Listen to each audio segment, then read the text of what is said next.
In Canada, you see his work everywhere. An original by Norval Morrison, priceless. But it became clear that there were more and more fakes. A story that impacts Indigenous artists around the world. How has nobody ever looked into this? Forgeries, fakes, and fortunes to be made. An art fraud of epic proportions. I either have to let this go or try to find out what the truth is. Binge the full series now on the ABC Listen app or weekly wherever you get your podcasts. ABC Listen. Podcasts, radio, news, music, and more.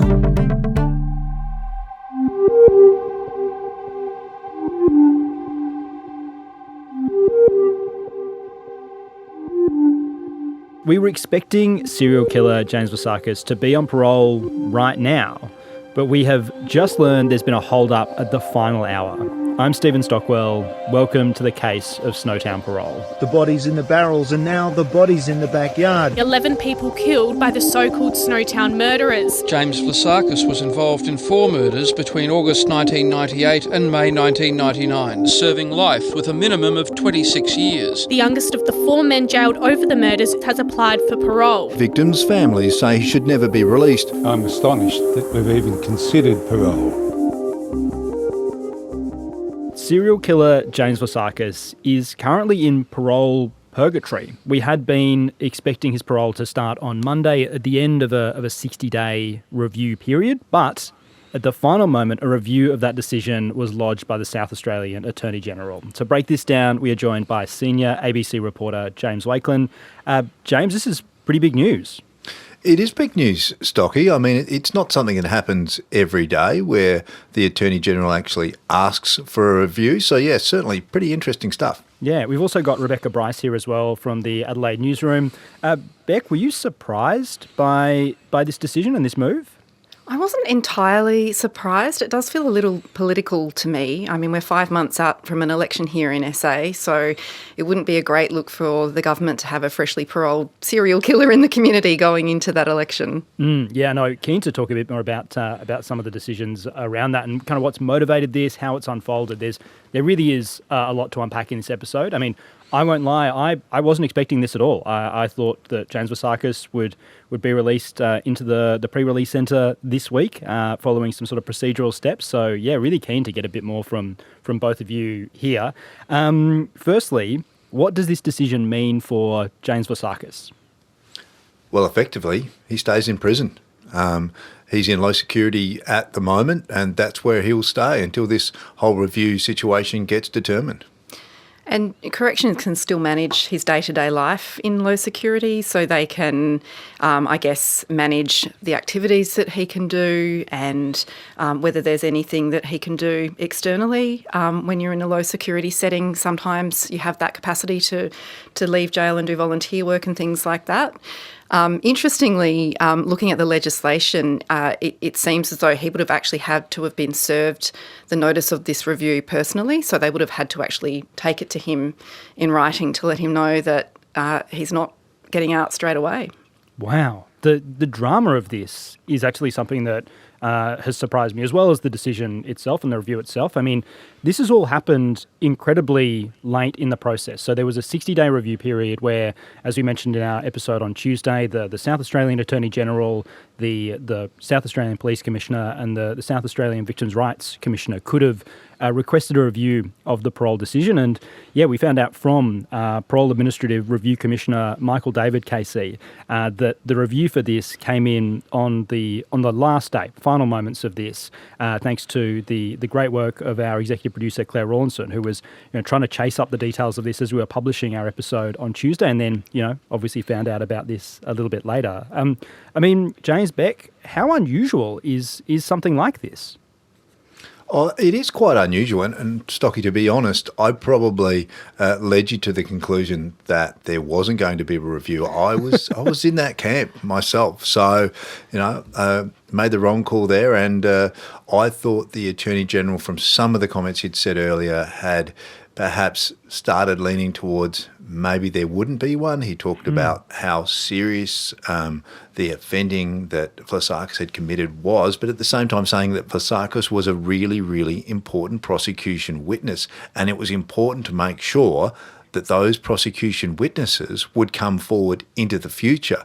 So I thought from those comments, perhaps he was leaning against going for the review, but here we are. They're doing it. Yeah, absolutely. If you're just coming to the case of Snowtown Parole, I recommend jumping back into the previous episodes that we've made on this topic, on the parole of James Vlassakis, or the parole process of James Vlassakis. We talk about, the original Snowtown murders, what happened in that, and, James Vlassakis' cooperation with police and investigators during that process that has probably contributed to him being in this position where he is eventually able to apply for parole and potentially be paroled, depending on how this review goes out. So I'll pop the notes to those episodes in the episode description so you can jump in and have a listen to them. This is only the third time since Michael David KC has been the Parole Administrative Review Commissioner that there has been an appeal of a parole board decision. And in all of those, both of those cases, both the other cases, they all came in the 11th hour on the final day of that 60-day period. Those two other cases were Scott Hart and Jonathan Bakewell, both of them convicted murderers. But in the end, the decision of the parole board was upheld, and so those two men were paroled. And I think one of the reasons why these reviews do seem to be pretty rare is because they appear to only apply for people who are serving either life sentences for murder or for soliciting or conspiring to commit murder, or people who assist a murderer. So we don't see a huge number of cases like that in South Australia. Yeah, it's really interesting, the whole kind of review process here. So I'm glad we've got both of you to help explain it to us. In the case of James Vlassakis, in the review that we've just seen put in, what do we know about the grounds of that review at this stage? Well, Stocky, good time to ask. The Attorney-General has just put out a release, like in the last 20 minutes or so. So hot off the press, we have the statement here from Attorney-General Kyan Ma. In all the circumstances, the parole board has erred in granting the prisoner's release on parole, as it has failed to give proper weight to the safety of the community, the likelihood of the prisoner complying with the conditions of parole, and the circumstances and gravity of the offence. And there is another one here about and it talks about any reports tendered to the board under Section 67.4 of the Act. Now, I'm not familiar with what Section 67.4 of the Act does. I'm not sure if you are, Stocky, but that is one thing that we'll be hopefully learning about when we are allowed into the hearing. And then hopefully once we're allowed into the hearing, we're allowed to report on it as well, but that's all yet to unfold. Interestingly, in relation to this statement, the Attorney-General actually had to seek approval from the Parole Review Commissioner, Michael David KC, to actually make the statement because the legislation prevents him or anyone from speaking unless Michael David KC or a court allows it. And that was what was great about Claire's Get on this particular story, is the fact that all the calls that were being made to the appropriate people, the Attorney-General, the Commissioner of Victims' Rights, Police Commissioner. They're the only three people that can put in for these reviews, and everyone was just getting stonewalled saying, we can't comment. And then Claire went to the right person, the only person who could talk, and got the scoop. Yeah, plenty of conversations being had across the case of desks over the last couple of days as we've had more information about this, making sure that the Adelaide newsroom's across it so we can start getting this information out there. Do we know how Frances Nelson, KC, the head of the parole board, feels about the review? Have we had any reaction or words from her? I think Frances, again, because of the secrecy, has not made any public comments on this whatsoever. And she is not someone who's afraid of making public comments. But on this occasion, she has decided that the law is the law, and she has, stayed very quiet. Yeah, and there's something that I do want to touch on a little bit here. We keep talking about Frances Nelson KC, also Michael David KC, who is the Parole Administrative Review Commissioner in this instance. And that KC is a suffix that means King's Counsel. It's something that's given to barristers. Are these people that in past lives have been barristers and kind of deeply involved in the legal system? I think we'd say they still are. Michael David KC was an eminent barrister. He was also a Supreme Court judge here, District Court judge first, and then a Supreme Court judge here in South Australia. And he's worked on some really high-profile cases as a barrister, including a significant war crimes trial. And also, I remember sitting in his court in Mount Gambier in the state southeast in this tiny little courtroom for a very prominent murder trial, a woman by the name of Glenys Haywood, who was trying to escape horrendous domestic violence, was on the run from her husband, and unfortunately was betrayed by her youngest son, who handed her over to her husband and was brutally killed by him and his farm worker. Yeah. And Frances Nelson KC, I think has quite I vaguely recall her having quite an auspicious legal career as well, prior to being the head of the parole board, right? She still does. She's not just the parole board chair. It's not her only job. She's actually a really busy mediator within the court system still. So, yeah, she's still a working KC. Yeah, here I am selling out these people like they've retired into these like highly powered judicial positions, and no, they're obviously still working and still very much deserve the title of King's Counsel that they hold. I mean, one of the things that has been, we've talked a lot about here is the kind of opaqueness of this process. Beck, what can you tell us about how Michael David's kind of role has come about, this review commissioner for parole boards? Well, interestingly, the genesis of the current process for reviews of parole, appears to have come from a politicisation of the parole process by a former government. So about 15 years ago, the Labor government campaigning on law and order, Premier Mike Rann was regularly vowing never to release certain murderers under his watch.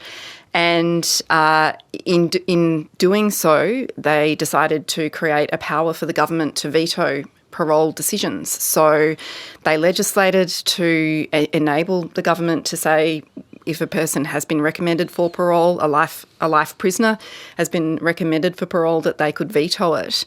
It was very unpopular, or very controversial, I should say, at the time, and not the least of which from Frances Nelson KC, who criticised it as having a lack of transparency, and quite rightly, I think, was concerned about the fact that without having to give any reasons to prisoners, how would they know what it was that they were doing wrong that was preventing them from getting parole? Not long after that, a few years later, another Labor government with a different premier moved to depoliticise the process and created this current system where we have the Attorney-General, the Police Commissioner, the Victims' Rights Commissioner being given the opportunity to ask for a review. And that change to the legislation also created the position that Michael David KC now holds. Yeah, right. Yeah. I mean, it's been, talking about the kind of lack of transparency that could be part of something like this. I think, the trouble that we've had this week, knowing that this review period was ending on Sunday, we were sort of expecting we'd be able to kind of pretty confidently know before making our episode on Tuesday. And, we were really struggling to actually get the detail. We didn't have the full detail when we made that episode on Tuesday in the end, only kind of learning that, today and yesterday, the full picture of what's going on. And through all of that, I kind of had this suspicion, and even kind of before then, knowing about this review process, I did have this sort of suspicion that it was, a process that had been put in place by government to kind of like manage or challenge kind of politically unpopular bail decisions. Is there any evidence that that's what's happening in this case, or am I just being, kind of conspiratorial and a bit jaded? No, I think that's certainly some politics in play here, Stocky, for sure. I mean, we're 5 months out from an election. I think Beck mentioned that earlier. This is law and order is always plays well in the electorate. So there would have been a lot of soul searching, a lot of decisions, chats behind closed doors, probably around the cabinet table even, about how to play this and how to do this. And like I said, the way the Attorney-General was talking initially was softer than what they've come out with now, I would argue. I'm not sure that they were, if this is something that's happened, a decision that's come basically within the last 60 days since the decision was made, because I really feel like they were leaning the other way. Yeah, it was. I was expecting it to be, kind of thinking it would be a public perception thing, and had been keeping a really close eye on news out of South Australia around this, and seeing if there were a lot of stories around James Vlassakis' release coming up, and when I wasn't seeing that outside of the work that that we've been doing here, I did start to think, oh well, maybe this is just going to flow by and roll through. But yeah, obviously in this situation it hasn't. The review has been announced. Vlassakis is still waiting on his parole. I can't imagine what that would be like for him in that situation, kind of getting that paperwork, and then also for the victims' families as well in this situation, not knowing kind of what's happening with this here, if he's going to be released on parole, if he's not. It's all just very unsure. We do know that there is a hearing coming up to start progressing this review process. What happens from here? So, as James mentioned, we have been told that the media will be able to attend that hearing, but we will have to seek approval to report it. So it's not guaranteed that we'll have any detail come out of that hearing. As I understand, there will be a full hearing which will happen soon after that initial directions hearing.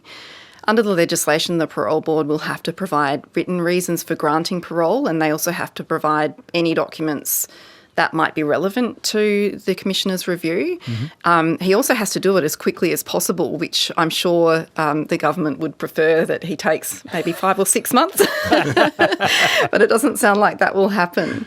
And he actually has some quite expansive powers. So he's not bound by the rules of evidence which apply in court about what information can and can't be given or presented in court by a witness, so he can inform himself as he sees fit, which is interesting.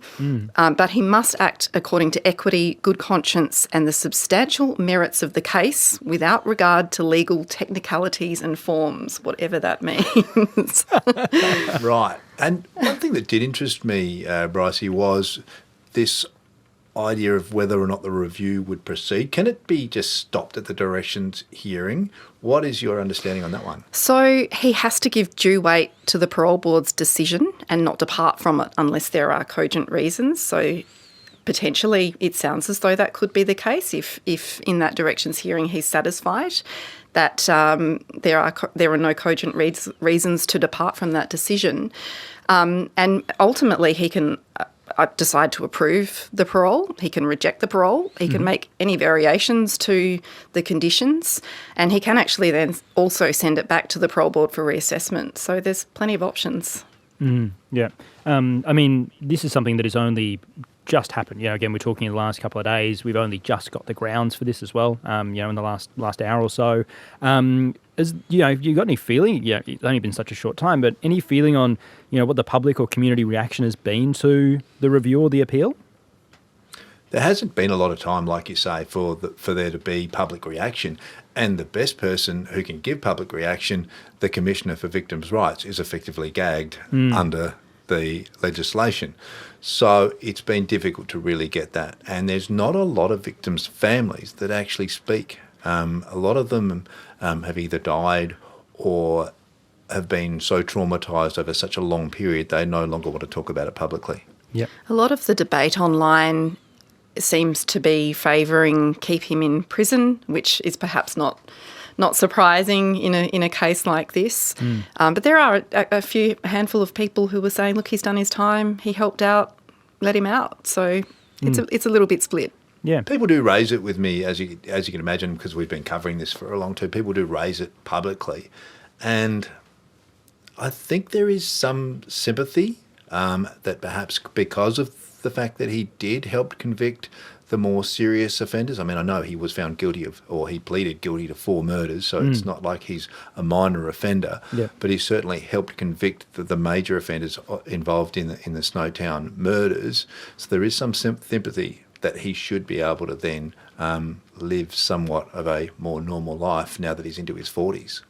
Yeah. If you're kind of wondering which way you fall on this, jump back and listen to our other episodes. We kind of paint the picture of the murders that James Vlassakis took part in, and then also how he ended up involved with the key players or the bigger players in that, John Bunting and Robert Wagner. So yeah, have a listen to some of them if you want to kind of learn a bit more about it. As we get to the end of this episode, looking at the potential role that the public has had in kind of influencing this decision. I mean, is that the role for the public to kind of weigh in and influence the decisions that are made by these judicial bodies?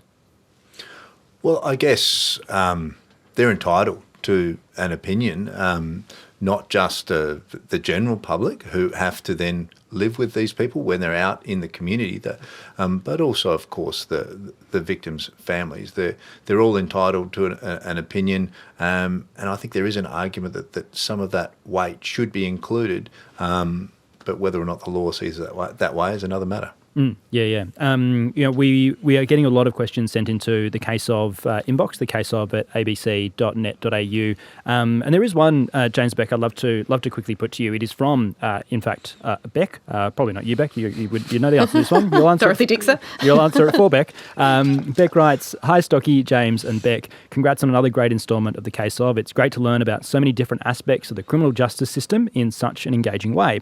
My question relates to the Snowtown Parole. Wondering what the factors the parole board is deciding or considering when approving or denying parole. Is it an option to keep someone serving a life sentence incarcerated until they die, even with a parole period set? And also, how much relevance should be placed on a Crown witness factor? I imagine the state must be motivated to, in inverted commas, make good on its promises to Crown witnesses." There's a lot of things to consider when a person is sentenced and their parole is set. Part of setting a parole is to give them some hope of being able to get out and live a normal life. So that's something that is considered by the parole board. But then they also need to show that they have been rehabilitated in prison and that they're not going to be a risk to the community. And they're the kind of key things that the parole board will consider. Anything else, Beck? I think in the case of Vlassakis as well, the assistance that he provided the case is pretty crucial to the fact that he was given a parole period at all, given the other two murderers, Bunting and Wagner, have no prospect of ever being released. And I think that speaks a lot to his evidence, the evidence that he provided on a whole bunch of killings that he didn't take part in and wasn't present for and was only told about. So I think without that evidence, it would have been very, very difficult for these murders to have been proven, and definitely we wouldn't have had the full story of what actually happened to these people. And I think it was stated in the sentencing remarks that he probably would have been looking more like at a 40-year non-parole period as opposed to the 26-year non-parole period if he hadn't have given that evidence too, which is interesting. Yeah, it's a really interesting case with so many interesting details, which is why we've taken a chance to look at it with the case of Snowtown Parole. We'll keep you posted on the developments as well. There's lots of questions that have come in that we're still keen to get to. You can email us thecaseof@abc.net.au, and so we want to answer some of them. So we'll bring Beck and James back for that one in the next week or two, along with any updates on the appeal against Vlassakis' parole. We are watching it very closely. We've got the contact, thanks to the Case Of's EP, Claire Rawlinson, a direct line to Michael David KC, the Parole Administrative Review Commissioner. So, we'll keep you up to date with everything going on there. In the meantime, we're going to be bringing you the case of the Easy Street murders. That's going to be coming up from next week, from next Tuesday. That's a 50-year-old cold case that has warmed up, and we'll be joined by ABC Melbourne reporter Alexandra Alvaro for that one, and have a short introduction episode dropping into your feed tomorrow. So you can check that out, get a bit of background, and then, we'll start that from next week. But thank you so much for all of your work in this series, James, from the bank vault in 1999 to the review of Vlassakis' parole. Your insight has been invaluable. Oh, pleasure, Stocky. It's been a real trip back down memory lane. And Beck, it has been so wonderful having you join us for the episodes we've been making this week as well. You have such a wonderful understanding of the processes and the machinations behind all of these decisions. So thank you so much for your insight.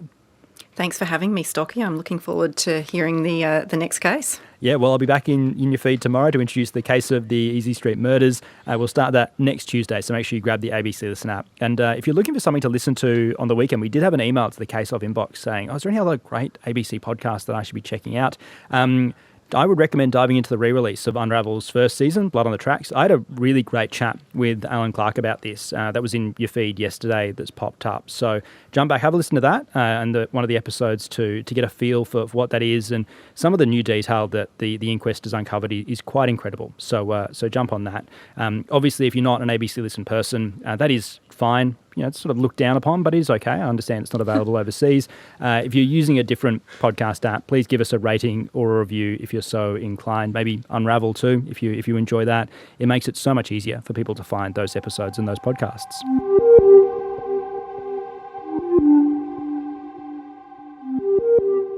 The Case of Snowtown Parole is produced by ABC Audio Studios and ABC News. It's reported by ABC senior reporter James Wakelin and all-around ABC legend Rebecca Brice, and presented by me, Stephen Stockwell. Our executive producer is Claire Rawlinson. Thank you to senior lawyer Jasmine Sims and to Anne Flavin for her advice for this episode. Thank you as well to the Adelaide Newsroom and Audio Studios manager, Eric George. This episode was produced on the land of the Kaurna, Wurundjeri and Muwinina people.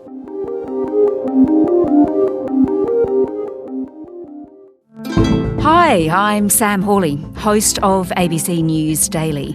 It's a podcast explaining one big news story affecting your world in just 15 minutes.